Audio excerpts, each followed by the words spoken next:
entonces tu Padre, quien todo lo ve, te recompensará. Ahí donde estás, dile: Padre, háblame en esta hora. Guíame a través de las Escrituras y habla a mi corazón en el nombre de Jesús.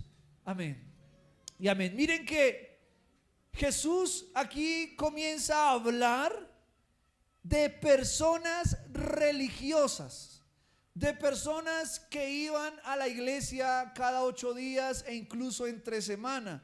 Personas que incluso se decían servir a Dios, sacerdotes, fariseos de la época.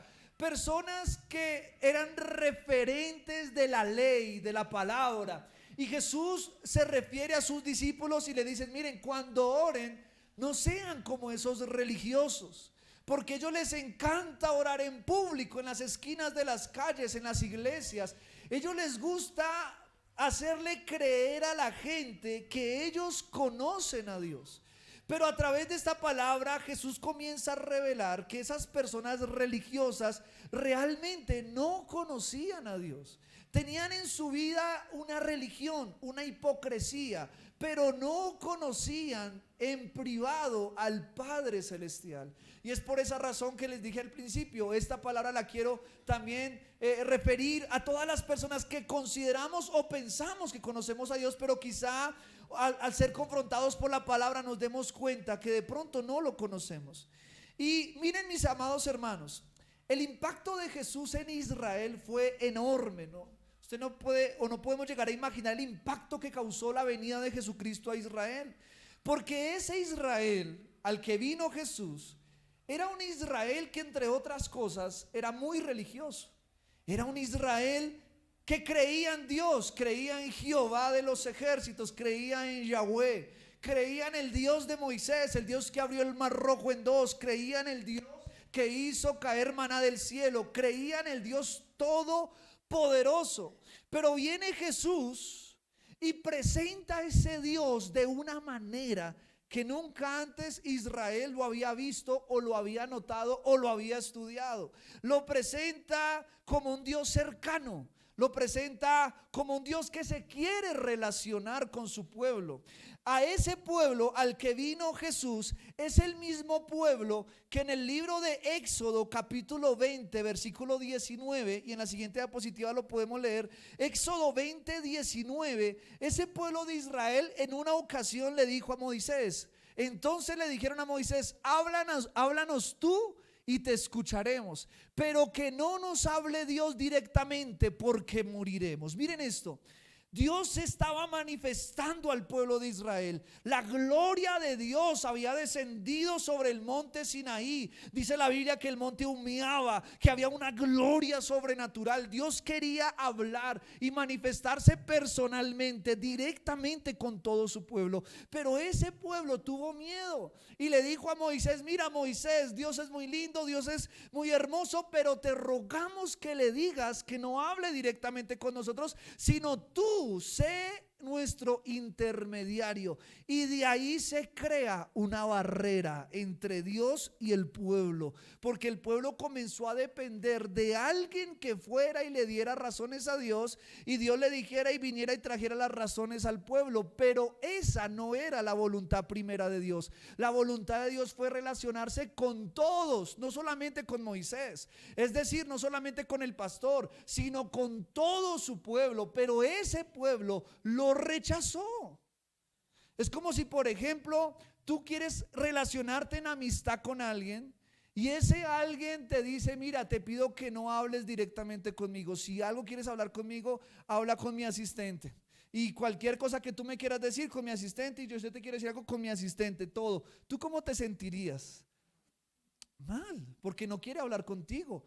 Ahora imaginemos lo que sintió Dios manifestando su gloria, manifestando su poder, y que el pueblo le salga con esta perla diciendo: por favor, no hables directamente con nosotros, háblanos a través de Moisés. Entonces miren que a partir de ese momento se crea una barrera, y esa barrera la podemos leer claramente en el libro de Segunda de Corintios capítulo 3 verso 13 al 15. Igualmente en la pantalla, en la siguiente diapositiva, lo podemos ver. Segunda de Corintios 3 del 13 al 15 dice lo siguiente. Los que no alcancen a leer, aquí lo voy a leer. No somos como Moisés, quien se cubría la cara con un velo para que el pueblo de Israel no pudiera ver la gloria, aun cuando esa gloria estaba destinada a desvanecerse.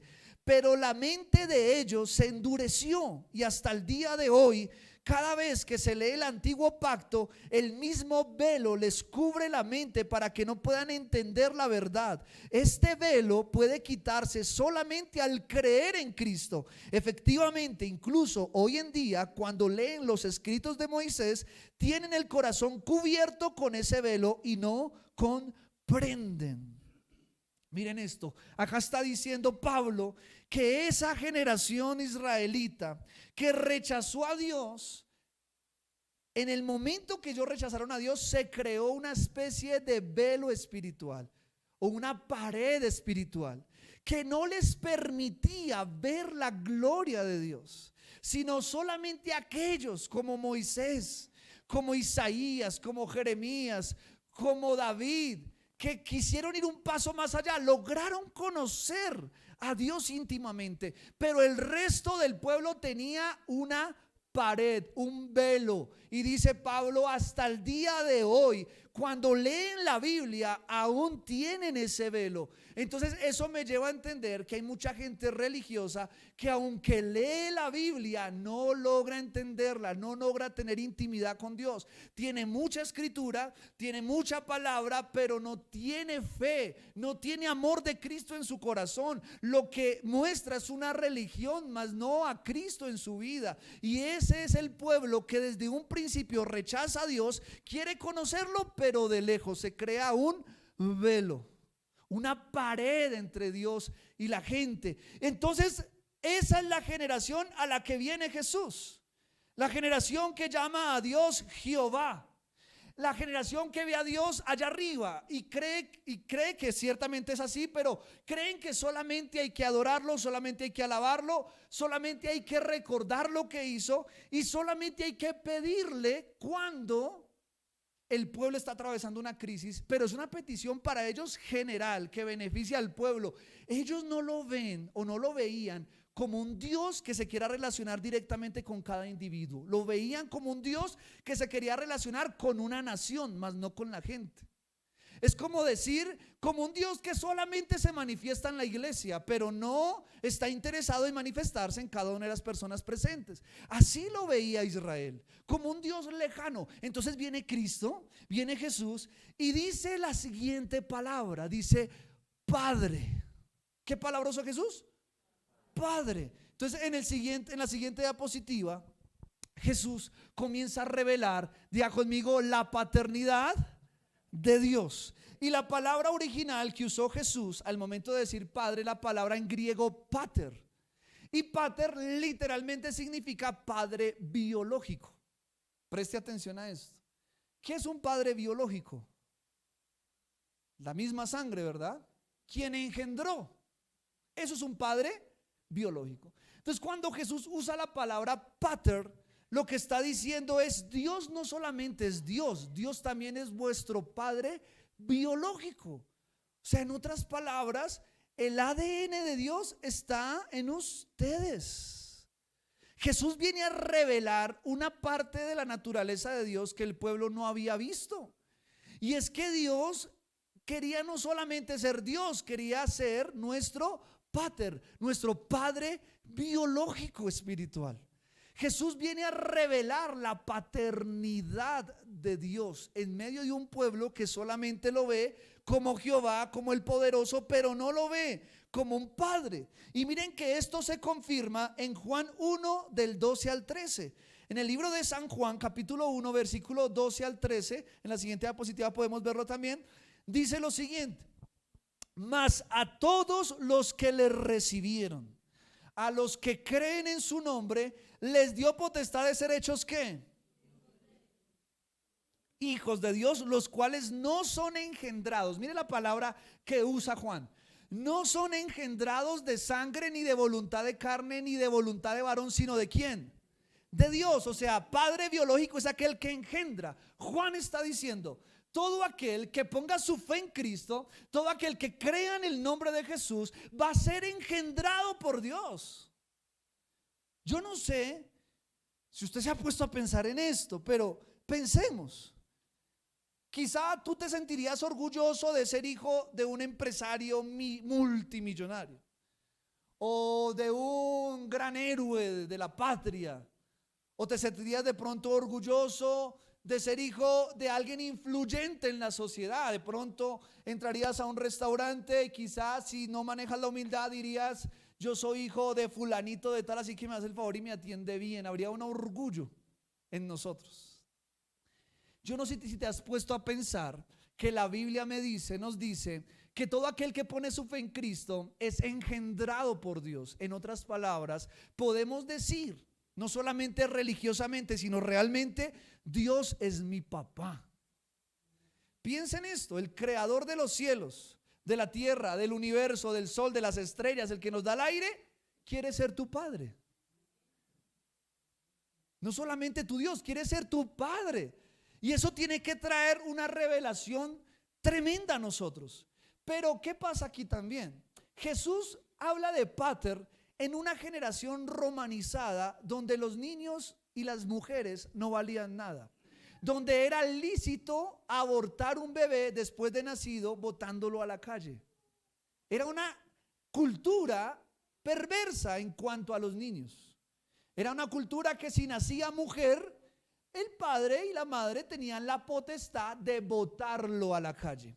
Entonces era normal en la cultura romana caminar por las calles y ver bebés llorando botados, y nadie los ayudaba porque era una forma de aborto.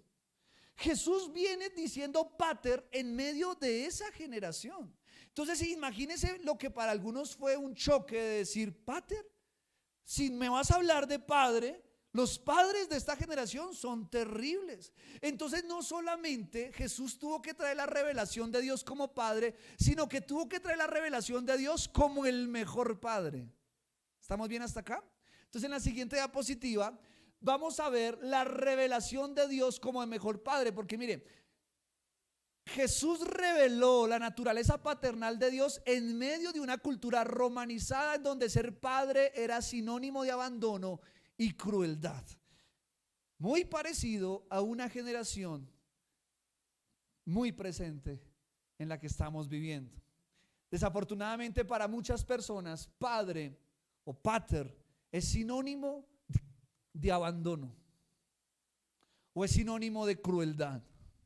Entonces para a algunos les cuesta pensar o entender que Dios es papá cuando no han tenido un padre, o que Dios es papá cuando su padre ha sido un abusador, o que Dios es papá cuando su padre abandonó. Les es difícil encontrar esa relación paternal con Dios porque no han visto un buen ejemplo de quién es un padre. Y esa es la cultura romanizada. Entonces Jesús dijo: en primer lugar voy a revelarle a este pueblo que Dios es padre, pero en segundo lugar les voy a revelar qué es verdaderamente ser un padre. ¿Estamos bien hasta acá? Para que trayendo esa claridad la gente pudiera entender el significado original de Dios cuando se refería a pater. Porque pater no solamente era decir Él es papá, Él es el mejor papá. Y si de pronto tú no tuviste un buen padre, o quizá ni siquiera lo tuviste o no lo conociste, pues Dios se quiere revelar de tal manera que tú puedas entender qué es un verdadero padre. ¿Están conmigo hasta acá? Entonces Jesús comienza a revelar la imagen de Dios como el mejor padre. Y para eso comienza a enseñarle a sus discípulos y a su pueblo quién es Dios como papá. No es aquel que abandona, no es aquel que genera abortos, no es aquel cruel papá de la cultura romana ni la cultura actual. Es un padre completamente diferente. Y para eso Jesús comienza a revelar quién es Dios como padre. Y en primer lugar, y vamos a ver la siguiente diapositiva, acá hay tres acciones. Miren esto primero. Dios es un padre que quiere relacionarse estrechamente con sus hijos. Entonces, en primer lugar, ahí en el versículo inicial que leemos, dice: ora a tu padre en privado. O sea, en otras palabras, Dios está diciendo: miren, Dios no solamente es padre, sino que es un padre que quiere hablar contigo, que se quiere relacionar estrechamente contigo.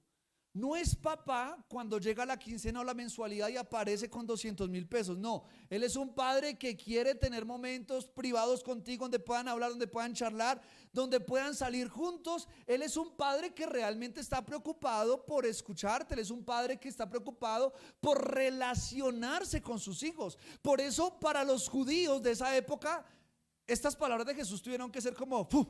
¿Cómo así? Pues Dios, o sea, el Dios de Sinaí, el que derramó su gloria, el Dios de Moisés, el Dios todopoderoso, ¿quiere hablar conmigo en privado? O sea, para ellos esto tuvo que ser un choque.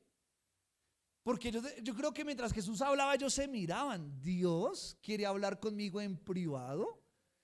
Jesús me está diciendo que no solamente es necesario venir a la iglesia y ya, sino que es necesario tener tiempo a solas en un cuarto privado donde cierre la puerta, donde me arrodille y el Padre, Pater, quiere hablar conmigo de manera como realmente un padre bueno hablaría con sus hijos.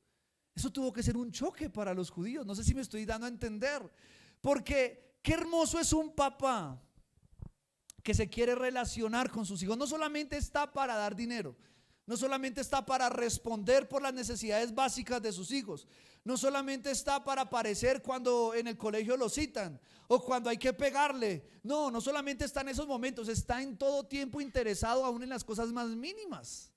¿Cuántos quieren un padre así? Un padre que diga: ese papá está preocupado por mí, ese papá me llama a saber cómo estoy, ese papá me dice que si nos vamos a comer algo juntos. Ese papá de verdad es un papá que quiere relacionarse conmigo. Y algunos de pronto han sufrido en esa área porque no lo han experimentado, pero Dios dice: hey, mira acá más arriba, hay un padre poderoso que se quiere relacionar contigo. Entonces escuche esto, mis amados hermanos.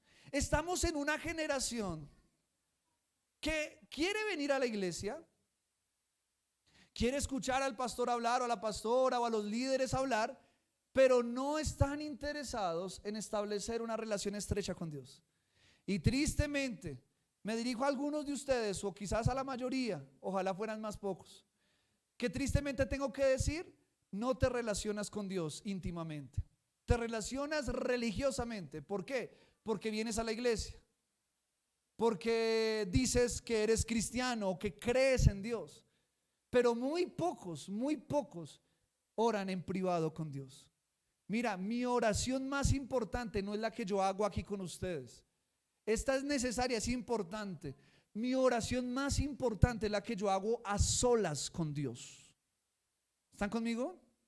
Es cuando yo voy a mi cuarto de oración, cierro la puerta y entro en comunión con mi Padre. Esa es la oración más importante para mí. Y me temo que algunos de vosotros no tienen ese tiempo de comunión con Dios. Simplemente ven a Dios como una religión o una iglesia, pero no han llegado al nivel de verlo como un padre que quiere hablar contigo todos los días, que quiere tener tiempos íntimos contigo donde nadie esté, a solas tú con Dios. No has logrado entender eso. Entonces Dios es un padre que se quiere relacionar. ¿Y qué más dice? ¿Qué más vamos a aprender acerca de cómo es un buen padre y cómo es Dios como padre? Segundo, siguiente diapositiva. Dios es un padre que quiere manifestar su ADN en sus hijos.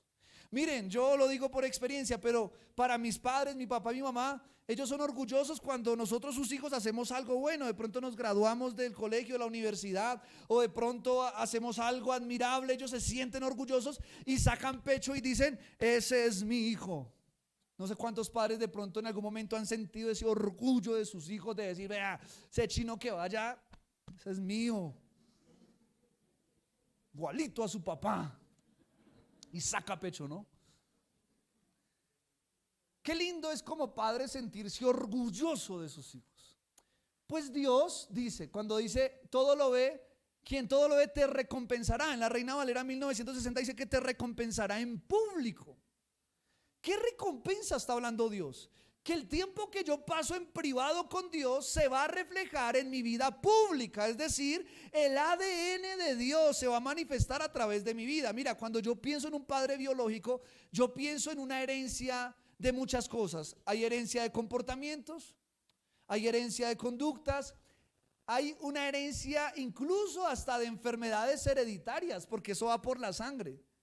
Y hay comportamientos a veces que los hijos tienen que dice igualito al papá, igualita a la mamá.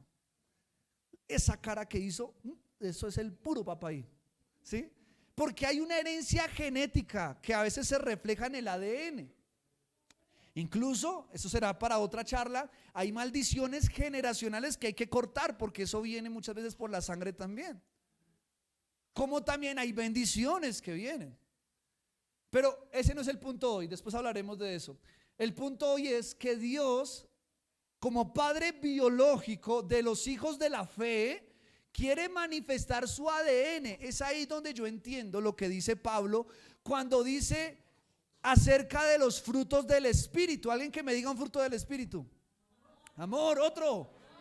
Gozo, ¿cuál más? Paz, paciencia, benignidad, bondad, fe, templanza, mansedumbre, comprensión. Bueno, eso hace parte de mansedumbre también. Miren, cuando la Biblia habla de los frutos del Espíritu, me está diciendo que aquel que se relaciona con Dios va a reflejar frutos. Por eso la Biblia dice que por sus frutos. Y no se refiere, porque yo pensaba, no, los frutos es que llene un estadio con personas para predicar el evangelio, que tenga una superunción. Eso no son frutos, eso hace parte de la unción del Espíritu Santo. Los frutos es el carácter de la persona. En otras palabras, tú no puedes decir, o yo no puedo decir que me relaciono estrechamente con Dios si mis frutos de comportamiento son incorrectos, si soy impaciente, si no tengo amor por nadie, si no tengo mansedumbre, si soy grosero, si soy altanero. Si yo soy así, algo está pasando en el ADN espiritual, porque Dios no es así. ¿Cómo sé yo que estoy reflejando al Padre? Cuando mi vida y mi comportamiento comienza a cambiar. De pronto tú eras una persona que se estresaba fácil, ahora eres muy paciente. De pronto es una persona grosera, ahora es una persona con mansedumbre. Lo que sale de tu boca, lo que son tus acciones, es con amabilidad. De pronto tú eres una persona negativa, todo lo veía mal, pero ahora tienes fe. Comienza a cambiar tu ADN y es ahí donde en público el Padre va a reflejarse a través de tu vida. Entonces ahí es donde Dios va a sacar pecho y va a decir: ese es mi hijo. Por eso cuando la paloma viene sobre Jesús, se abren los cielos y se escucha una voz que dice que ese es mi hijo en quien tengo que complacencia. Dios quiere sentir complacencia en sus hijos. Y cuando tú actúes en la universidad, en el colegio, en el trabajo, en la casa, en la calle, el Padre desde el cielo pueda sacar pecho y diga: ahí va una hija mía, ahí va un hijo mío. Pero desafortunadamente a veces Dios, en vez de sacar pecho, le toca es taparse los ojos. Entonces es un padre que quiere manifestar su ADN en sus hijos. Tercero, siguiente diapositiva. Dios es un padre que quiere escucharnos y hablarnos como lo harían un par de amigos. Esto me encanta, miren. Es un padre que quiere escucharnos y hablarnos como lo harían un par de amigos. Mateo capítulo 6, versículo 7. Dice lo siguiente: cuando ores, no parlotees. Esto es en la Nueva Traducción Viviente. No parlotees de manera interminable como hacen los gentiles. Piensan que sus oraciones recibirán respuesta solo por repetir las mismas palabras una y otra vez. Miren, la religión nos ha confundido la cabeza, porque nos ha hecho pensar que a Dios hay que acercársele con un rezo. El Padre Nuestro que viene después de esto, Jesús no lo dejó para que lo repitamos tal cual. Por eso dijo esto: miren, lo que les voy a enseñar a continuación no es para que lo repitan y lo repitan, es para darles unas bases de cómo debería ser una oración. Pero lo que Dios quiere es que tú hables con Él, no que parlotees de manera interminable. Yo no sé si usted se ha juntado de pronto con alguien que habla y habla y habla y no deja de hablar. ¿Usted cómo se siente? Y que usted ya se tiene que ir y usted como que le hace caras como... Y él sigue y sigue y sigue y sigue y sigue hablando y sigue hablando, y no se le puede dar, vea, no se le puede dar la oportunidad, porque nadie lo calla. Usted hasta le trae agua para que moje la lengua y siga hablando. Habla más que un perdido, dice mi abuelo. Entonces miren esto. Es difícil, vea, es difícil, hablándolo humanamente, establecer una relación de amistad con alguien que no deja de hablar, que no escucha y hable y hable. Esa persona de pronto puede ser un compañero, alguien conocido, pero amigo, no creo que logre llegar a ser un amigo, porque es que no deja hablar al otro, solo está interesado en hablar él. Entonces imagínese usted a Dios queriéndote escuchar. Sabes que estás pasando una crisis terrible, sabes que te desahogas y te mueres, y llegas delante de Dios. Padre nuestro que estás en el cielo, santificado sea tu nombre, venga a nosotros tu reino, hágase tu voluntad. Y Dios dice: ¿en qué momento me vas a hablar de la necesidad que tienes? Y Padre nuestro, Ave María que estás en los cielos. Y se va para la casa y Dios dice: no me dijo nada, me dijo lo mismo que me dice todo el mundo. Ya estoy cansado de escuchar eso. ¿Ah? Dios ya está cansado de la gente que lo ve simplemente como un Dios religioso que no quiere relacionarse con sus hijos. Es que no lo estoy diciendo yo. ¿Quién lo está diciendo? Jesucristo. No parlotees de manera interminable. Dios te quiere escuchar a ti, no tu religión, a ti como persona. Dios está interesado en ti como persona.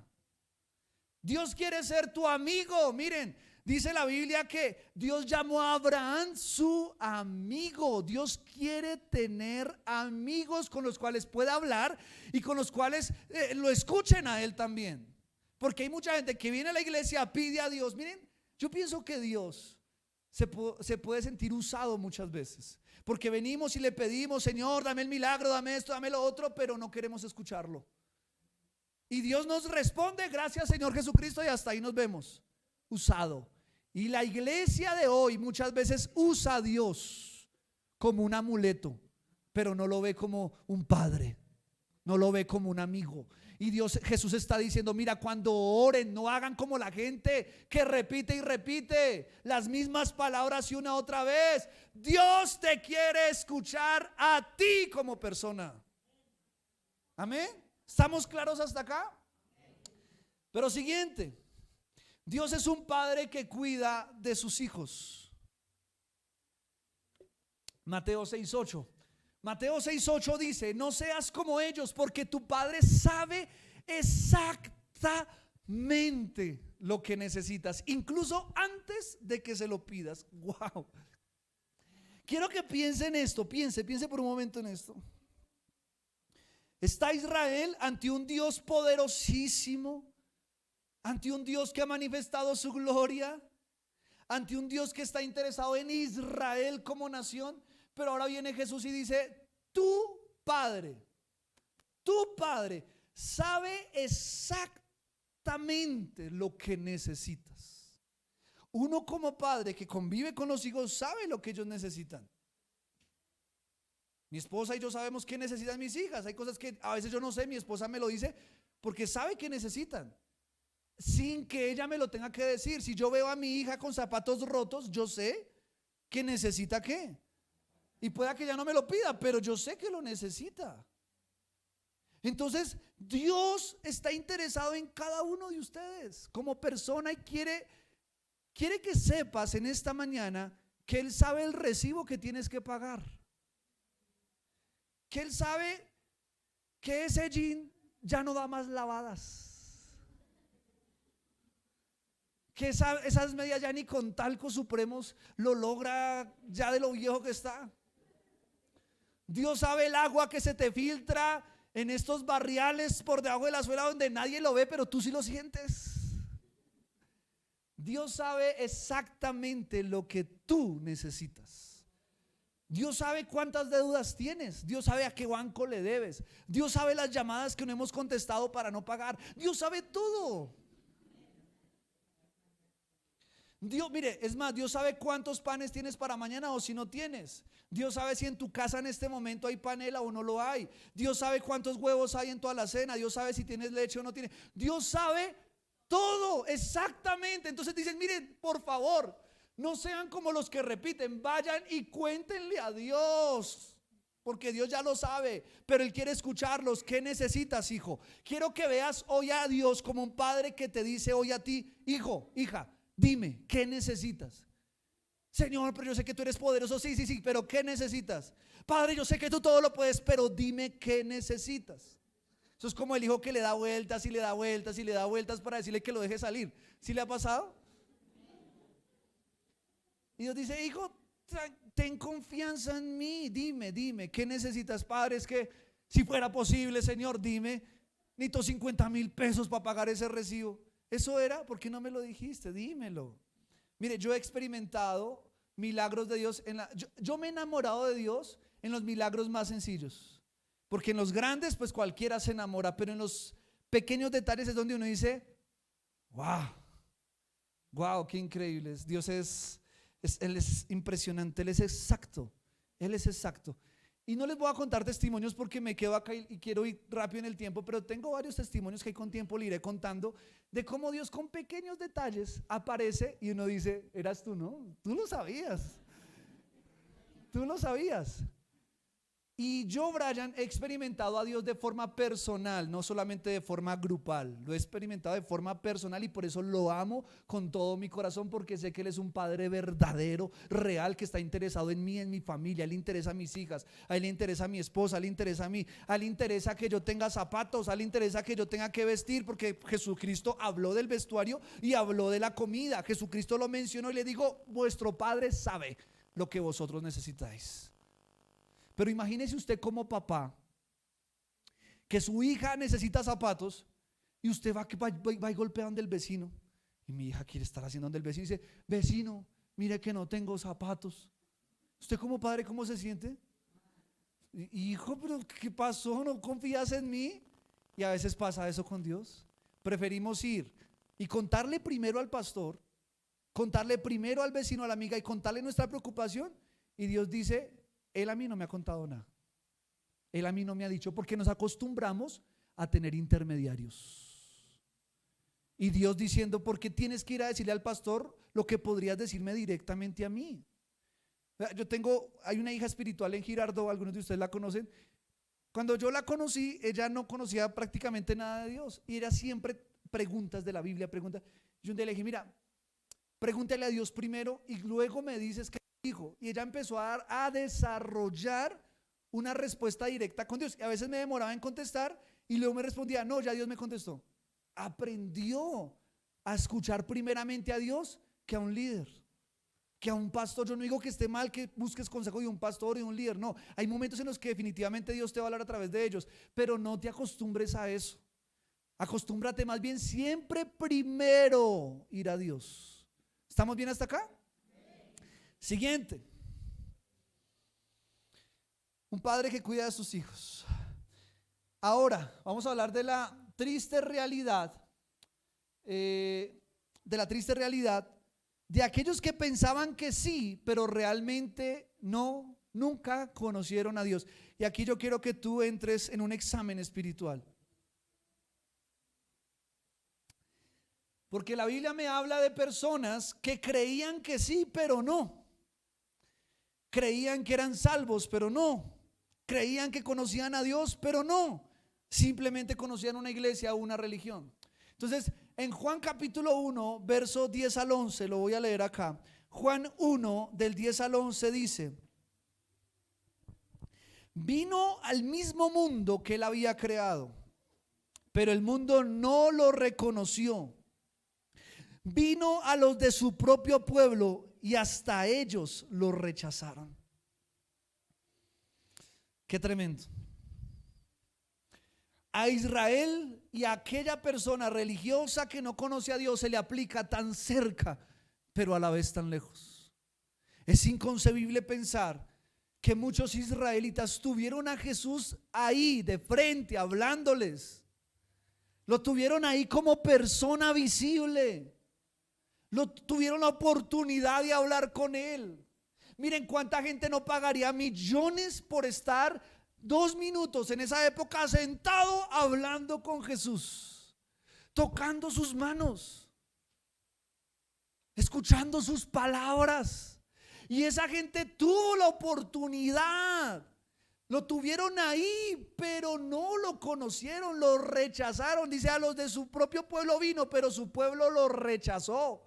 Y esta palabra se aplica para todos aquellos que tienen a Jesús muy cerca en la iglesia, tienen la palabra, la Biblia en su casa, tienen a Jesús ahí al alcance, pero no se han dado la oportunidad de conocerlo realmente. Y me temo que algunos de ustedes están cerca, pero a la vez su corazón está lejos. Quizás hoy estás aquí de cuerpo presente, pero tu corazón está a kilómetros de distancia, porque no te has dado la oportunidad de conocer a Dios íntima y personalmente.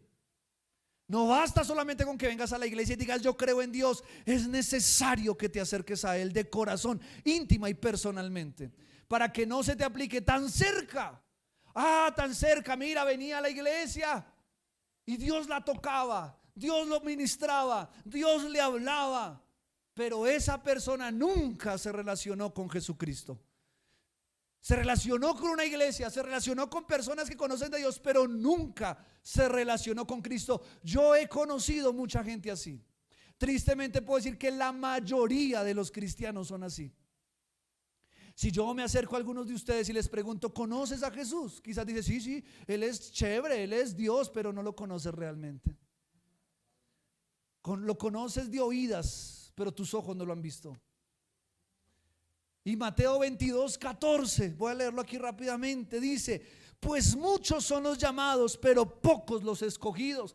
Esta es una generación que no ora. Dios los llama, Dios los tiene para salvación, pero ellos no se han preocupado por orar. Ellos no se han ocupado por buscar a Dios de verdad, de corazón. Es una generación que no está interesada en relacionarse con Dios. Puedo decir que esta es la iglesia que más llena, esta es la generación que más llena iglesias, pero que menos ora. Tú vas a cualquier iglesia hoy domingo y está abarrotado de gente, pero ¿cuántos de ellos conocen realmente a Dios? Muchos son los llamados, pero pocos los escogidos, porque pocos son los interesados por Dios. Oh, sorpresa cuando suene la trompeta y mucha gente en una iglesia se quede. Hasta pastores se van a quedar, ministros de alabanza, diáconos, mucha gente, líderes que decían que creían en Dios y predicaban su palabra, no van a ser salvos. Y no son salvos porque no conocen a Dios. Ven la iglesia como una empresa, pero no conocen a Jesús. Y hoy estoy aquí para retarte y para decirte: debes comenzar a relacionarte íntimamente con Dios, porque esta es la generación que pensaba que sí, pero no conoció a Dios. Y oh, sorpresa cuando estemos delante del trono y nos demos cuenta que habrá muchos que pensábamos que no, pero allá van a estar, y otros que pensábamos que sí, pero allá no van a estar, porque tenían una pura apariencia, hipocresía. Y a esos Jesús les habló: no seas como los hipócritas. Vuestro Padre quiere hablar contigo en privado. Y tercero y último, Mateo 7 del 22 al 23. Lo voy a leer, dice lo siguiente. Mateo 7, 22 al 23 dice: muchos me dirán en aquel día: Señor, Señor, ¿no profetizamos en tu nombre? Y en tu nombre echamos fuera demonios, y en tu nombre hicimos muchos milagros. Y entonces les declararé: nunca os conocí, apartados de mí, hacedores de maldad. Wow.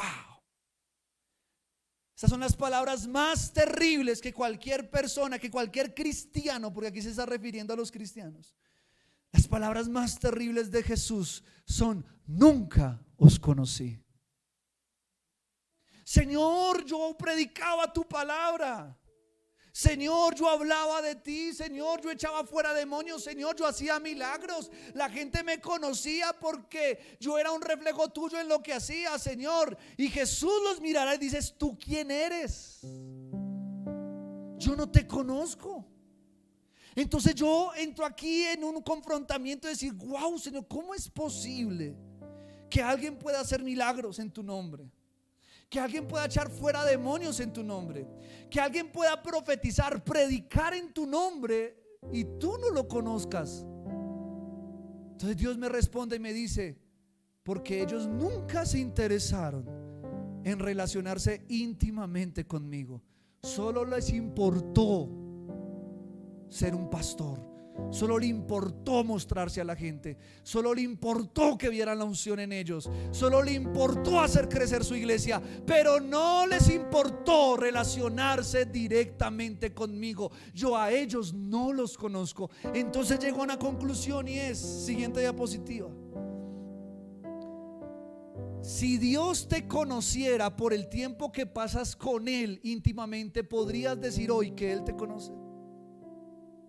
Preste atención a esa pregunta.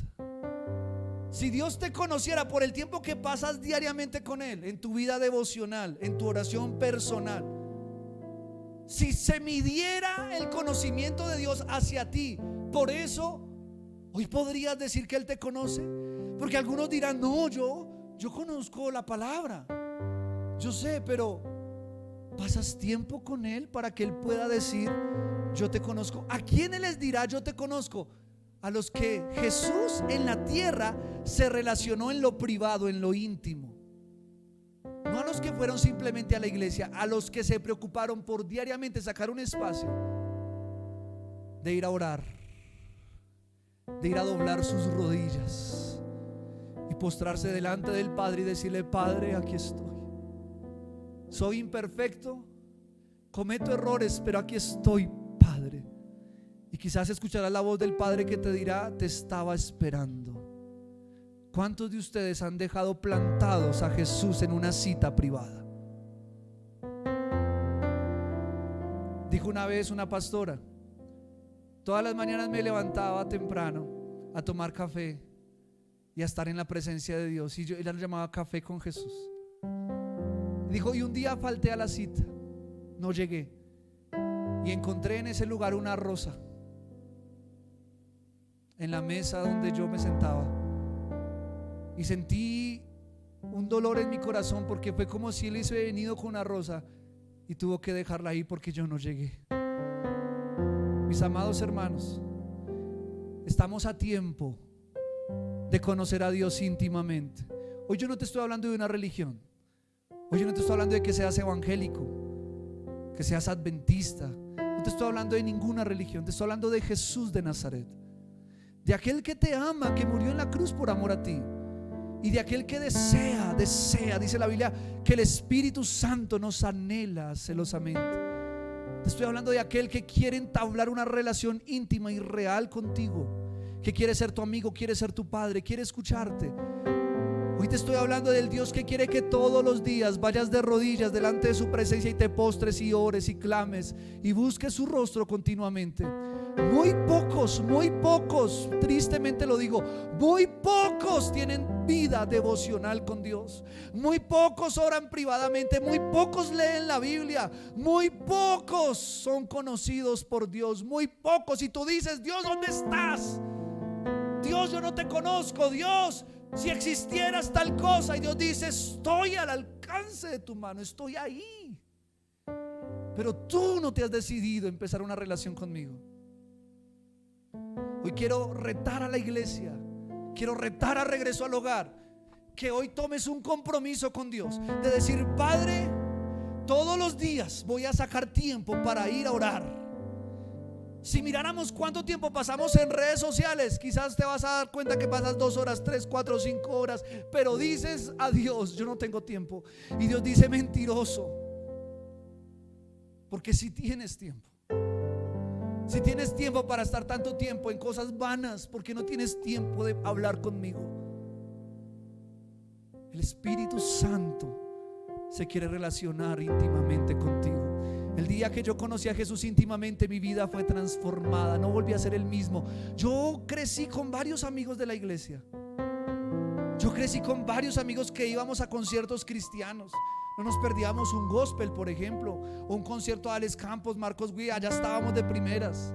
No nos perdíamos un campamento juvenil, un retiro de jóvenes. Ahí estábamos todos. Pero tristemente, si miro hacia atrás, muy pocos permanecieron. Y cuando hablo con alguno de ellos, porque lo he hecho, llegamos a una conclusión: nunca me relacioné privadamente con Dios. Solo me relacioné cuando iba a la iglesia.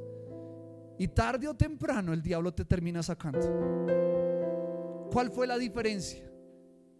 Que en mi caso, aún imperfecto, decidí todos los días pasar tiempo con Dios. Yo pensé que ellos también lo hacían. Pensé que era algo normal, pensé que era algo natural en cualquier cristiano. Dije: ellos son cristianos, ellos oran.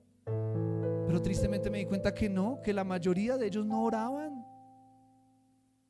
Y hoy día veo las consecuencias, porque muchos están apartados.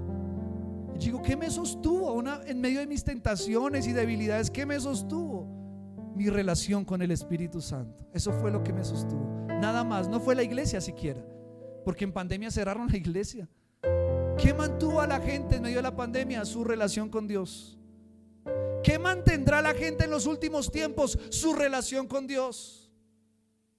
¿Qué mantendrá a la gente cuando manden cerrar las iglesias? Su relación con Dios. Por eso te digo, no dependas más de intermediarios. Por eso te digo hoy, no veas a Jesús como un amuleto. Basta ya de jugar con Dios, basta ya de verlo como aquel que viene, le pides y te vas y vuelves a lo mismo. Establece un compromiso con Dios. Y dice 2 Corintios 3:16, la última diapositiva. Dice: en cambio, cuando alguien se vuelve al Señor, el velo es quitado. ¿Te acuerdas del velo que te dije? Cuando alguien se vuelve a Jesús, Dios quita la pared intermedia. Dios dice: basta ya de religión, basta ya de iglesia, de que solo dependas del pastor, basta ya de eso. Jesús literalmente quita el velo y dice: a partir de ahora quiero ser tu amigo. A partir de ahora quiero que no me conozcas simplemente porque en Regreso al Hogar predican bonito.